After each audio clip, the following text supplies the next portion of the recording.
Bonjour à tous. Vidéo sur la théorie du chapitre 8 de comptabilité que je vous conseille de lire. Là, je vais donc l'expliquer via cette vidéo. Ça rejoint ce qu'on vient de faire ici avec l'échelle des prix, le calcul des prix. Mais je peux déjà revenir en fait sur tout ce qui était calcul des prix. Donc, pour revenir sur la théorie, ce que vous avez vu pour l'instant, c'est jusqu'au PRA. On n'a pas fait ce qui était PRC, prix de vente net, prix de vente brut. On s'est arrêté là parce que pour les examens, de toute façon, ça ne vous sert à rien d'aller plus loin.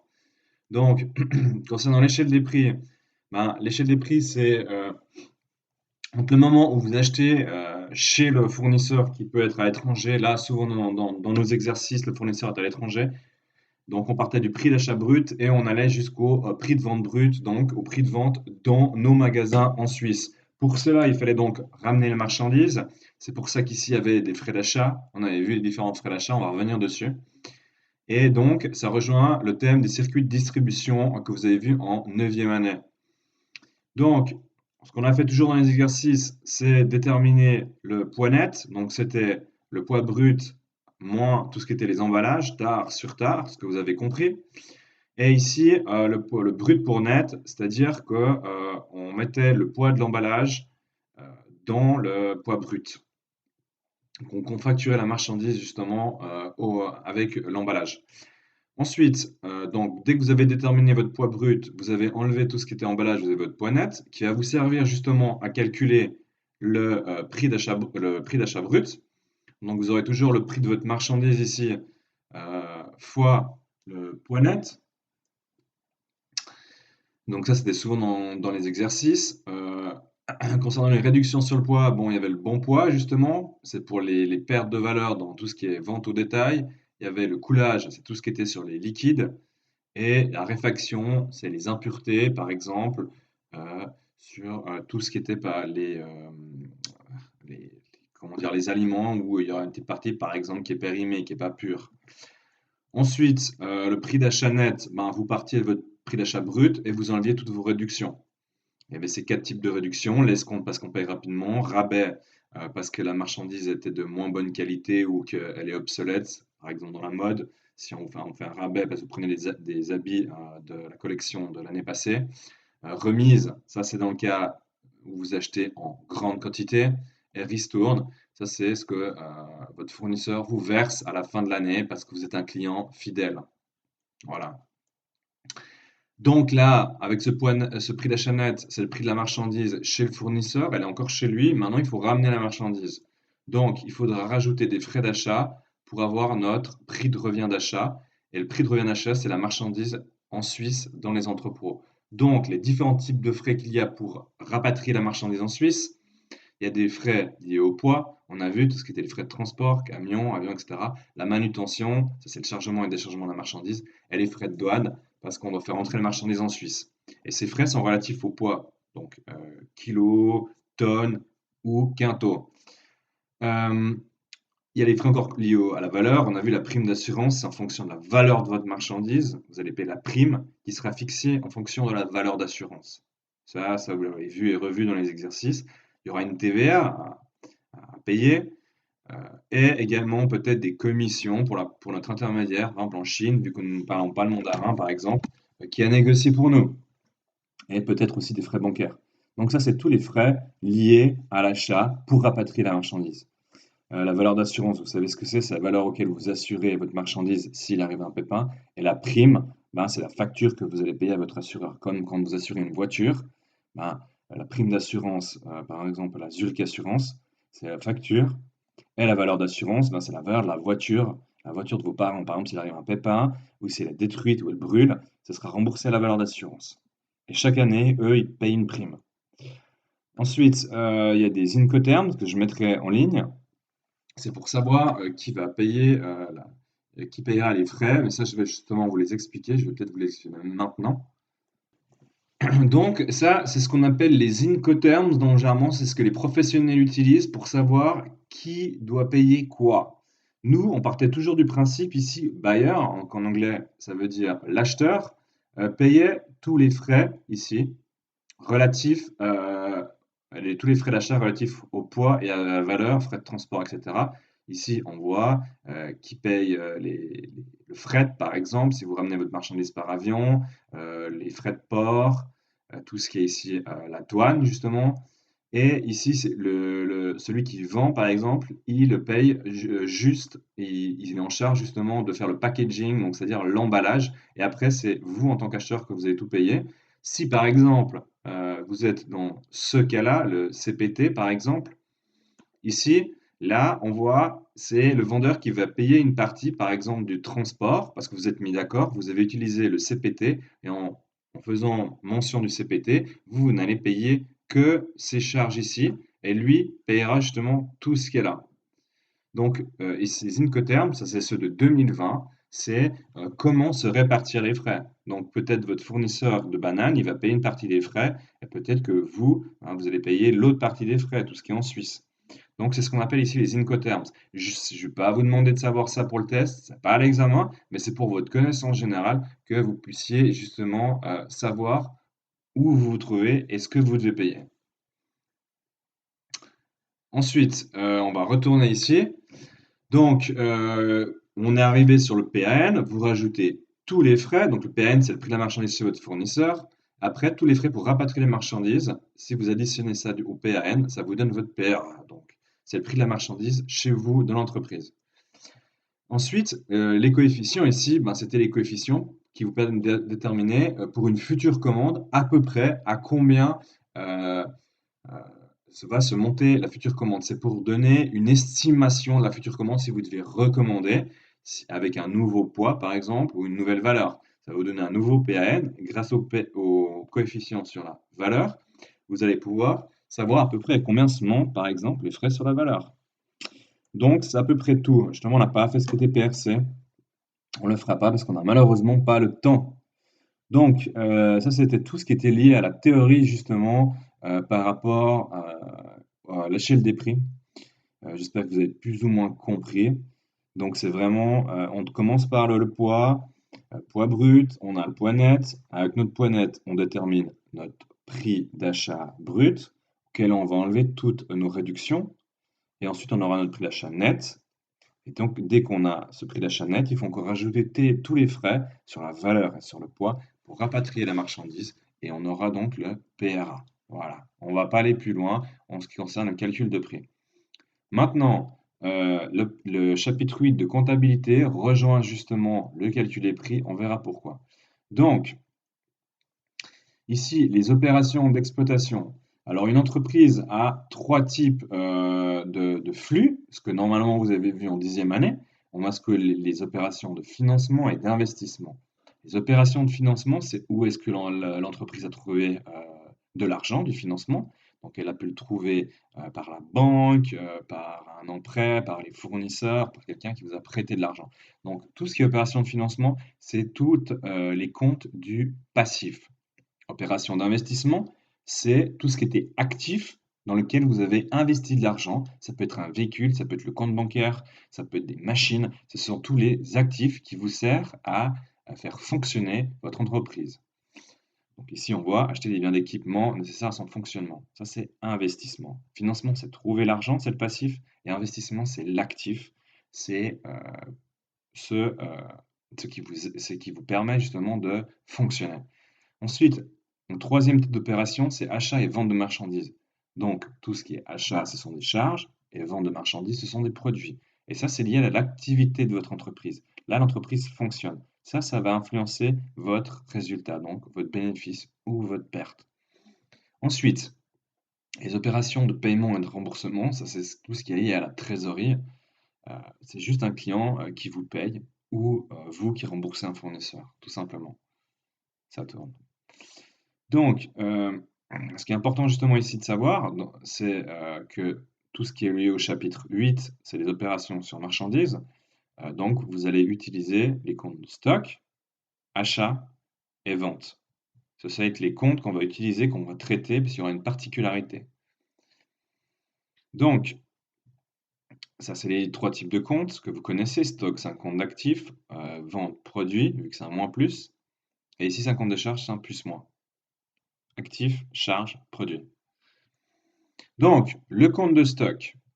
Normalement, dans une compte de stock, il n'y a pas de mouvement durant toute l'année. C'est-à-dire que vous mettez juste solde initial, comme quand vous ouvrez les comptes à chaque fois, solde initial, donc SI, et vous touchez pas ce compte jusqu'à la fin de l'année, parce qu'à la fin de l'année, vous allez faire un inventaire, c'est-à-dire que vous allez aller dans votre stock et vous allez compter ce qui vous reste. Peut-être au niveau de quantité, je sais pas moi, des kilos de farine ou des chaussures, le nombre de chaussures de paires de chaussures qui vous restent dans votre stock à la fin de l'année, donc au 31 décembre. Pourquoi? Parce que souvent, c'est impossible de faire un inventaire permanent de tout ce qu'on a. C'est comme si la Migros, la Coop devait compter tous les soirs ce qu'il y a dans les rayons. C'est strictement impossible. Donc, on fait un inventaire à la fin et on regarde combien il nous reste dans notre stock. On fait un inventaire final. Donc, vous avez peut-être un stock en début d'année au 1er janvier de 1000. À la fin, peut-être votre stock, il est de 1500.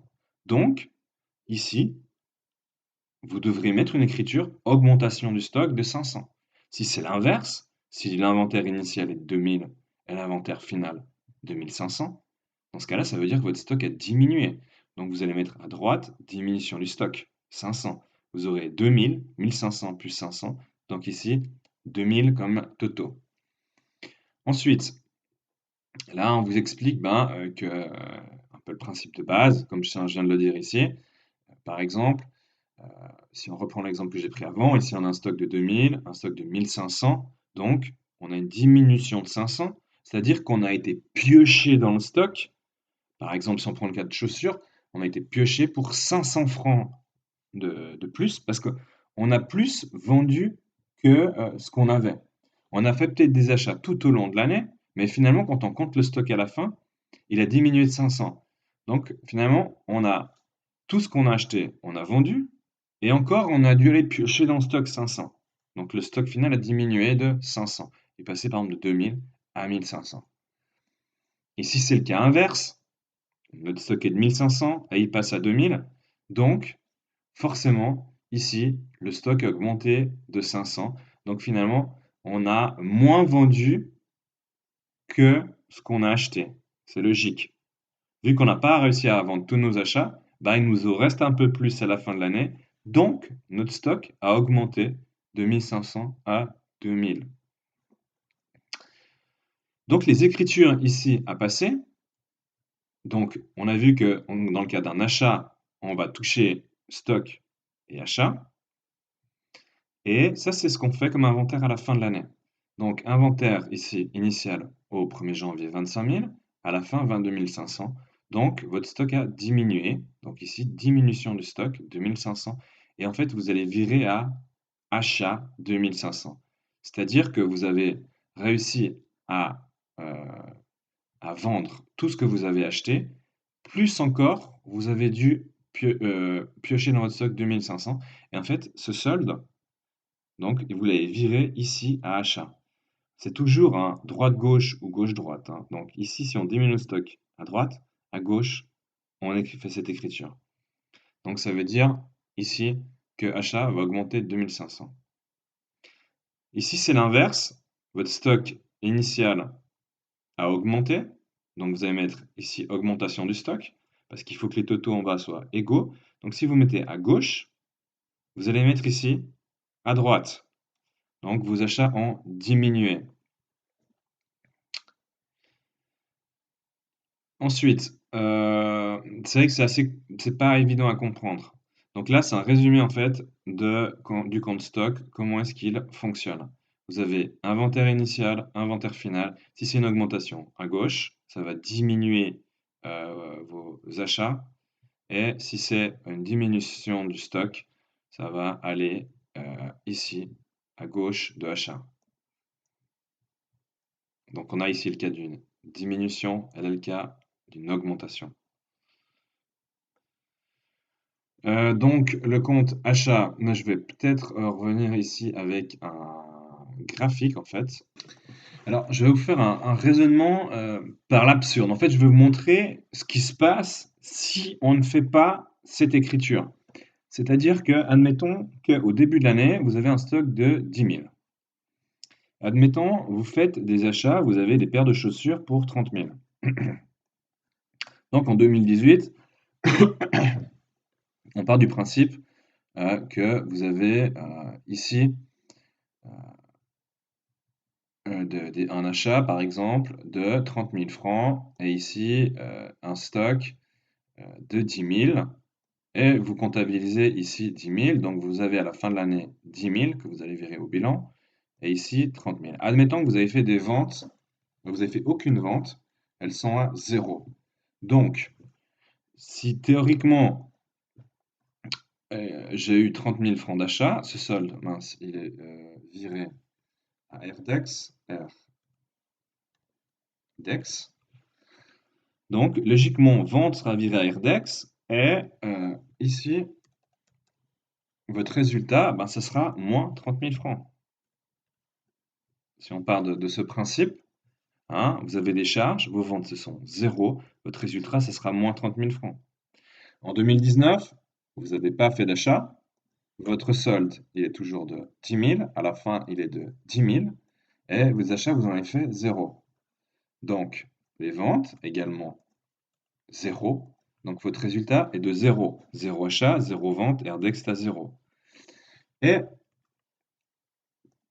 si, par exemple, ici, en 2020, vous avez fait pour 60 000 francs de vente, vos achats, c'est pas solde initial, c'est achat, achat et achat, vos achats sont à 0. Votre solde ici, vous avez vendu du coup pour 10 000, vous avez 10 000 francs toujours au début, vos paires de chaussures. Et finalement, ici à la fin, vous avez, vous faites, oula, c'est pas le bon compte. Comme ça, tac, tac. Voilà. Si à la fin, par exemple, ici, là, vous aurez, vous ne faites pas justement, il y a donc 10 000 en stock, et vos achats, ils sont à 0, la vente 60 000, du coup, vous avez 60 000 de bénéfices. Ce qui est en fait complètement ridicule, parce que, des petites erreurs là, non, c'était bon. Ce qui est en fait complètement ridicule, parce que finalement, vos chaussures, ici, vous avez quand même payé 30 000.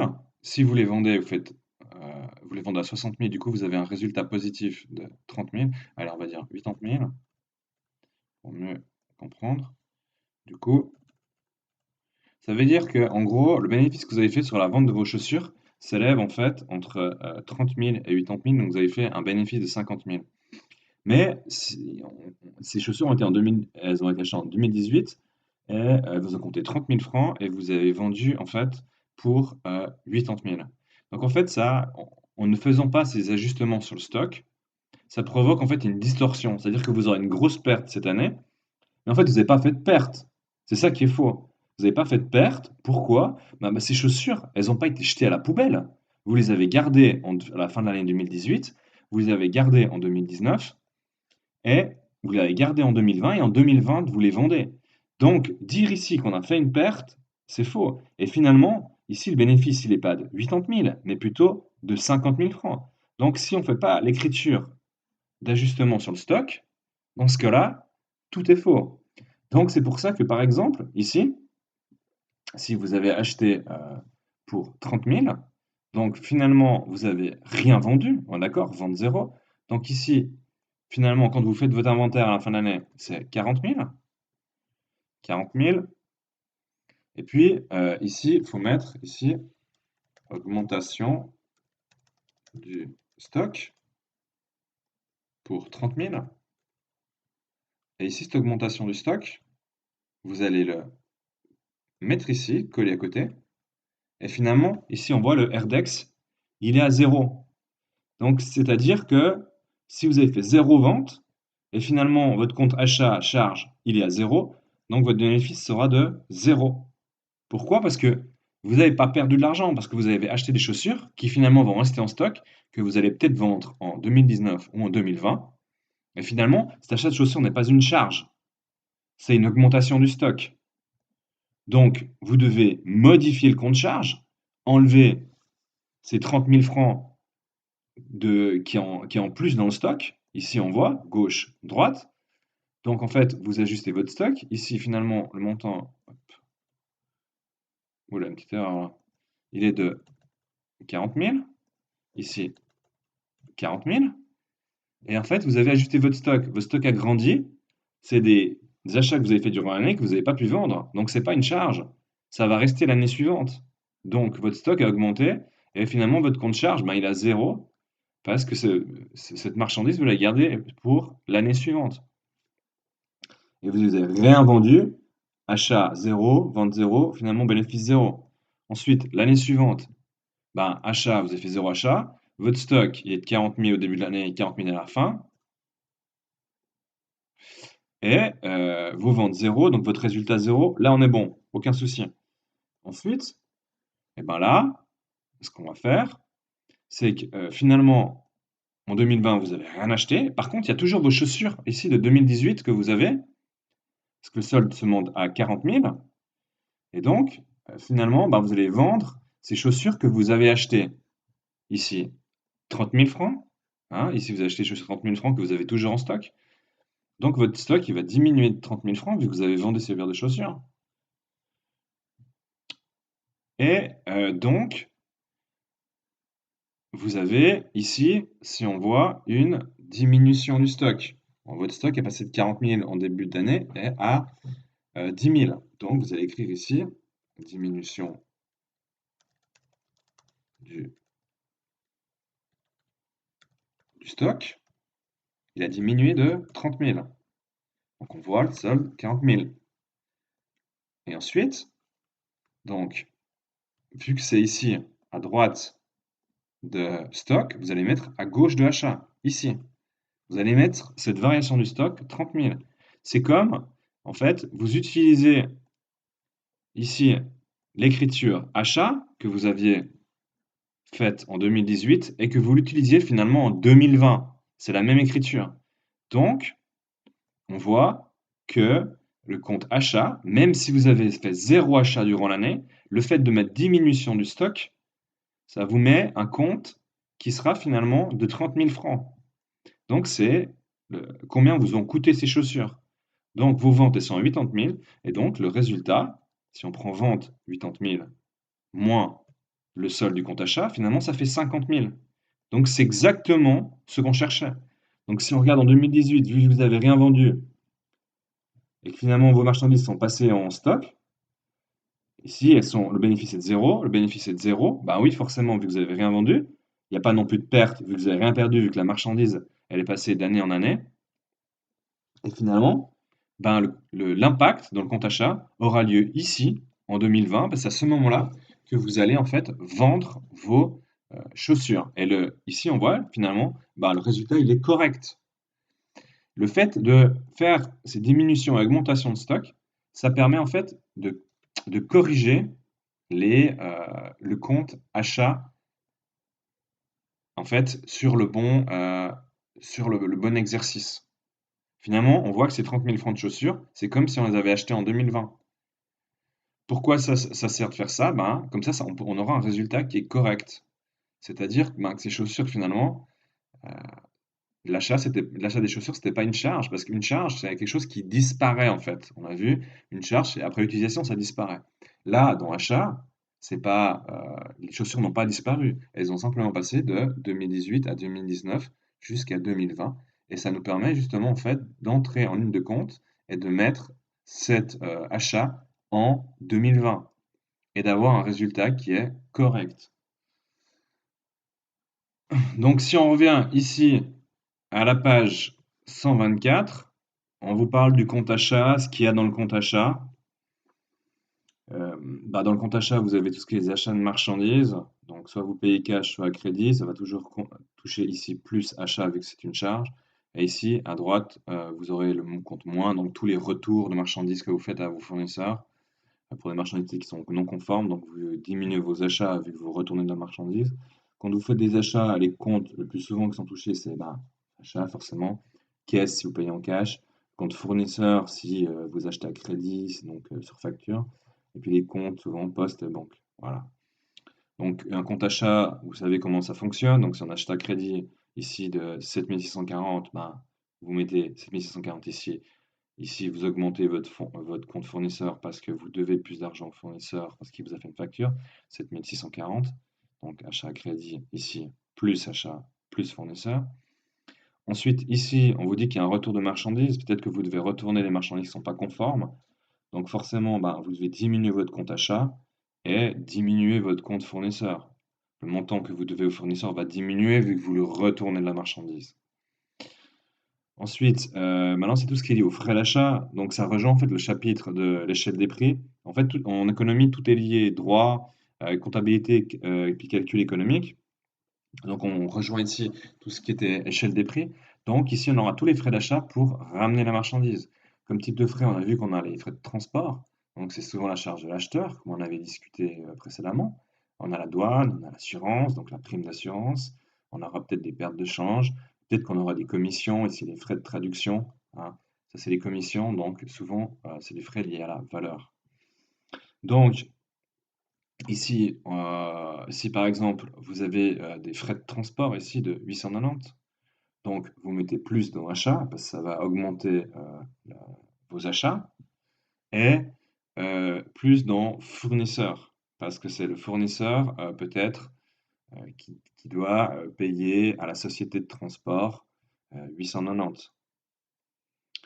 On a l'assurance, par exemple, ici la prime d'assurance, ben, ça va augmenter vos achats, ben, ça va augmenter tous vos frais d'achat, donc votre PRA, et vous allez payer ces frais par facture, donc vous mettez 650, ça augmente ce que vous devez au fournisseur. Ensuite, ici, c'est ce qui est une note de crédit. Si par exemple le fournisseur il s'est planté, il nous a trop facturé, ben, il vous envoie une note de crédit. Une note de crédit, ça vous permet en fait de réduire la facture.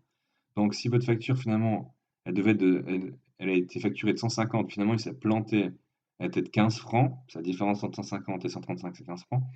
Dans ce cas-là, vous devez diminuer vos achats parce que vous avez mis cette écriture qui était fausse, diminuer de 135 et la facture, elle va diminuer de 135. Donc l'argent que vous devez au fournisseur, ben, sera plus faible de 135. Donc ça, c'est ce qui était le fonctionnement du compte achat et du compte fournisseur. Diminution du prix d'achat, ben, c'est exactement ce qu'on vient de voir sur l'échelle des prix, hein. Vous pouvez avoir des réductions que vous faites votre fournisseur sur, comme un escompte, un rabais ou une remise ou une ristourne. C'est pour ça que j'ai préféré commencer avec vous tout ce qui était calcul des prix, en faisant des calculs. Maintenant, vous savez comment on va effectuer cette fois, mais en comptabilité. Donc ici, ben, vous avez toujours votre facture, votre fournisseur vous livre la marchandise, vous mettez sur achat 1500, et il vous fait donc une facture donc 1500, vous lui devez de l'argent, plus, ici plus, et finalement il vous fait un escompte, donc il vous fait une réduction le fournisseur. Si c'est une réduction de 30, donc ça va diminuer votre compte achat, vu que ça diminue ben, la valeur de vos achats grâce à cette réduction, et là vous allez donc diminuer la facture de 30, donc diminuer ce que vous devez au fournisseur. Et là, finalement, à la fin, bon, ben, vous payez. Donc, vous allez payer par virement bancaire. Donc, vous diminuez le compte banque. Et donc, vous diminuez le compte fournisseur. Donc, là, vous diminuez la somme que vous devez au fournisseur. On voit qu'il y a 1530 et 1470. Donc, finalement, ici, le solde de fournisseur, il sera de 0. Donc, vous avez payé toutes vos factures à votre fournisseur. Ici, ça résume en fait tout ce qu'on peut trouver dans le compte achat. Donc on aura tous les achats de marchandises que vous payez cash ou sur facture, tous les frais, transport, douane, assurance, perte de change, commission, etc. Donc ça, c'est tous les frais liés au poids ou à la valeur, c'est ce qu'on a vu dans les calculs économiques.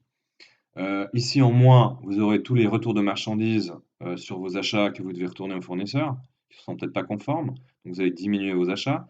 Et vous avez aussi toutes les réductions sur achat que votre fournisseur vous accorde, remise, rabais, ristourne, escompte, peut-être bénéfice de change.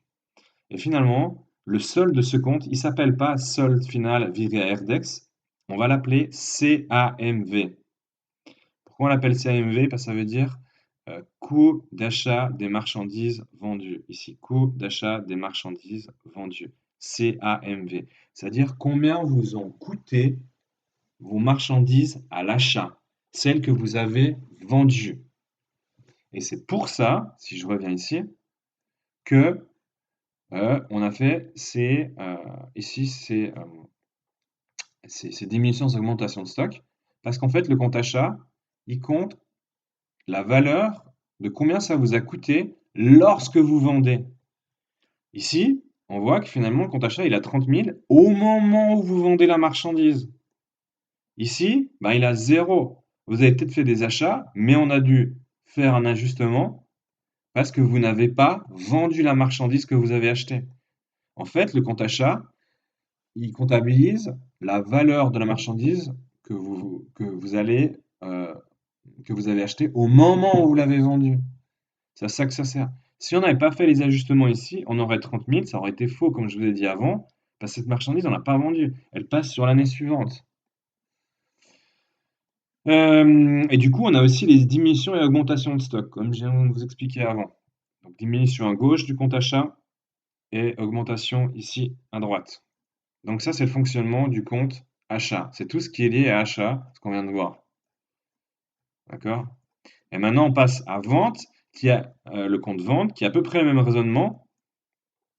Donc, cette fois, c'est pas un compte de charge, c'est un compte de produit, moins plus. Dedans, c'est pareil. Vous aurez toutes les ventes que vous avez faites, effectuées, tous les frais de vente à la charge de vos clients.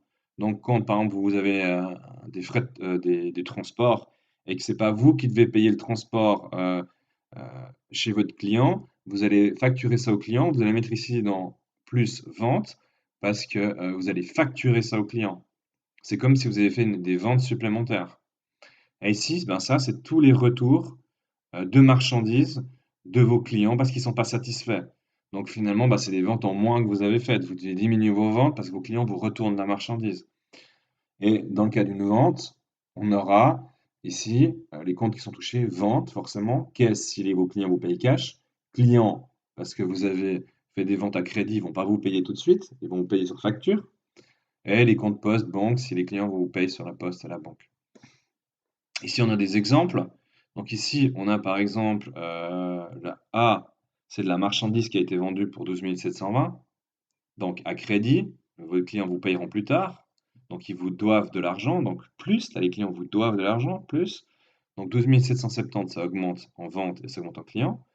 Et vous allez lui facturer aussi des frais au client de 375. Donc vous allez augmenter vente. Et ici 375 sous client. C'est-à-dire que vos clients vous doivent le montant de la marchandise plus les ventes. Ça, c'est ce que le client vous doit. Quand un client paye, on va mettre moins. C'est-à-dire que ça diminue l'argent que nous doit le client.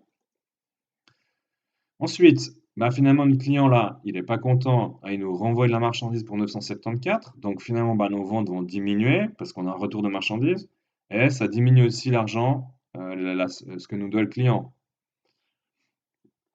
Forcément, ben, tout ce qui est les frais de vente, tu auras les mêmes frais qu'à l'achat, simplement que ben, c'est dans le cas de la vente. Il y aura les frais de transport chez le client, c'est souvent la charge du client, ou les frais de douane, si notre client il est à l'étranger. Donc ici, on a quoi? On a des frais de transport. Ben, les frais de transport, ici, c'est nous qui prenons en charge qui prenons en charge une partie des 125 francs. Donc, ça va diminuer en fait le montant que le client nous doit et ça va diminuer le montant des ventes parce que finalement, on prend en charge 125. Ben forcément, c'est comme à l'achat, on peut accorder, nous, à notre client, des réductions. C'est pareil. Donc, ici, bon, on fait une vente de 3500, donc on augmente 3500 les ventes, augmente 300 le client. Et finalement, là, on lui fait une réduction. Donc, on lui fait un escompte de 70. Donc, ça va diminuer de 70 ce que notre client nous doit. Et ça va diminuer nos ventes de 70. Et finalement, bah, notre client, il nous doit plus que 3430, vu qu'on a fait une réduction de 70 sur les 3500. Donc, quand il paye, ça va diminuer de 3430. Et on va recevoir l'argent ici sur notre compte postal. On a aussi des pertes sur clients. Ça, c'est quand les clients sont insolvables. Est-ce qu'il y a ça dans le chapitre ou pas? Ça, on verra plus tard dans le chapitre numéro 9. Mais dans le compte vente, des fois, quand nos clients ne nous payent pas, eh ben, finalement, ces ventes, on les a jamais faites. C'est comme si on avait perdu ces ventes, si le client est en faillite. Donc c'est pour ça, on verra dans le chapitre 9 qu'il faudra ajuster le compte vente. Si par exemple vous avez fait des ventes de 1000 et puis finalement, bah, vous n'allez jamais recevoir cet argent, il faudra enlever ces 1000 de vos ventes, parce que c'est comme si vous n'avez rien fait, vu que vous ne serez jamais payé. Donc le compte vente, il se résume comme ça, comme le compte achat, mais dans l'autre sens. Donc vous avez un plus-moins, 50 de produits, toutes vos ventes de marchandises, tous les retours que vos clients ont fait sur votre marchandise, il faut diminuer vos ventes, tous les frais pris en charge, qui sont pris à notre charge. Si nous, par exemple, on prend des frais de transport et c'est à notre charge, on va diminuer nos ventes. Ou alors, tout ce qui est les frais de vente à la charge des clients. C'est-à-dire qu'il faut augmenter nos ventes. Ça, c'est quand les frais de transport sont à la charge du client. Et ça, c'est quand les frais de transport sont à la charge de l'entreprise, de nous. Ok, il faudra aussi enlever dans toutes les réductions qu'on nous fait. Donc, ça va diminuer le montant des ventes vu qu'on accorde des réductions à nos clients. Et il y aura aussi perte sur client, c'est-à-dire qu'on va diminuer nos ventes parce que nos clients vont jamais nous payer. Et ça, à la fin de l'année, vous clôturez votre compte et le solde final, il s'appelle CAN. C'est le chiffre d'affaires net. Donc, vous avez aussi un exercice ici résolu. Donc, vous avez un stock initial de 16 800. Ici, ce sont toutes les écritures à passer. Achat de marchandises à crédit, donc achat fournisseur. Ici, est-ce qu'on peut voir comme ça? Ouais. Escompte obtenu des fournisseurs. Donc, c'est la réduction que nous fait notre fournisseur. Donc, vous diminuez fournisseur, ici en moins, et vous diminuez vos achats. Retour des marchandises aux fournisseurs, vous diminuez vos fournisseurs, le montant que vous leur devez, vous diminuez achat parce que vous renvoyez de la marchandise aux fournisseurs. Je vais prendre directement ça. Euh, Ici, achat, vous achetez au comptant, donc ça augmente vos achats, le compte de charge, vous diminuez votre caisse. Frais de transport, ça augmente la valeur de vos achats, tous les frais d'achat. Ça va vous diminuer poste, parce qu'il faut les payer par la poste. Vous vendez au comptant, vous augmentez votre compte vente et par la caisse. Là, c'est à crédit, dans ce cas-là, vous touchez client, parce que vos clients vont vous devoir de l'argent, vu que c'est à crédit. Là, vous accordez des réductions à vos clients, donc finalement, le montant que les clients diminue et vos ventes diminuent. Retour des marchandises, vos clients vous renvoient des marchandises, donc ils vous doivent moins d'argent et ça fait baisser vos ventes. Bon, paiement des salaires, vous savez. Frais de publicité, pas grave. ACE, vous connaissez aussi. Perte sur client, c'est comme je vous ai dit, il faut diminuer vos ventes et diminuer vos clients parce que vous ne retrouverez jamais l'argent vu qu'ils ne vous payeront jamais. Et ici, ajustement du stock.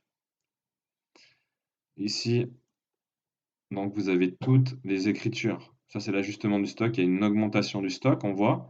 Vous n'avez pas passé d'écriture durant l'année. Vous avez juste votre stock initial en début d'année, stock à la fin. On voit que le stock a augmenté. Donc, il y a une augmentation du stock viré à achat. Si on prend achat, on voit ici que l'écriture est à gauche et ici elle est à droite. Toujours gauche-droite, droite-gauche. Donc gauche-droite. Donc ici, vous aurez tous vos achats, tous vos frais d'achat.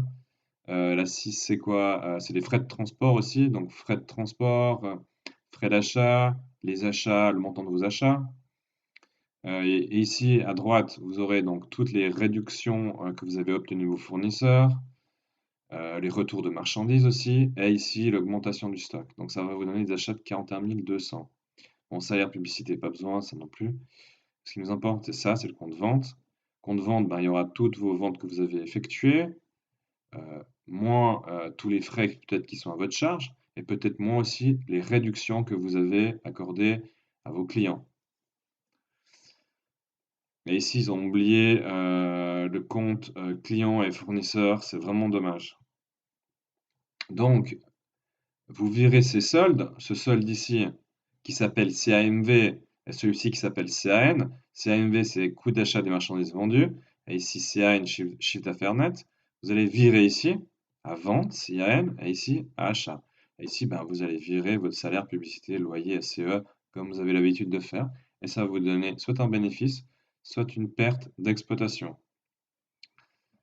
Donc j'espère que pour l'instant c'est clair. Je vais déjà couper la vidéo ici.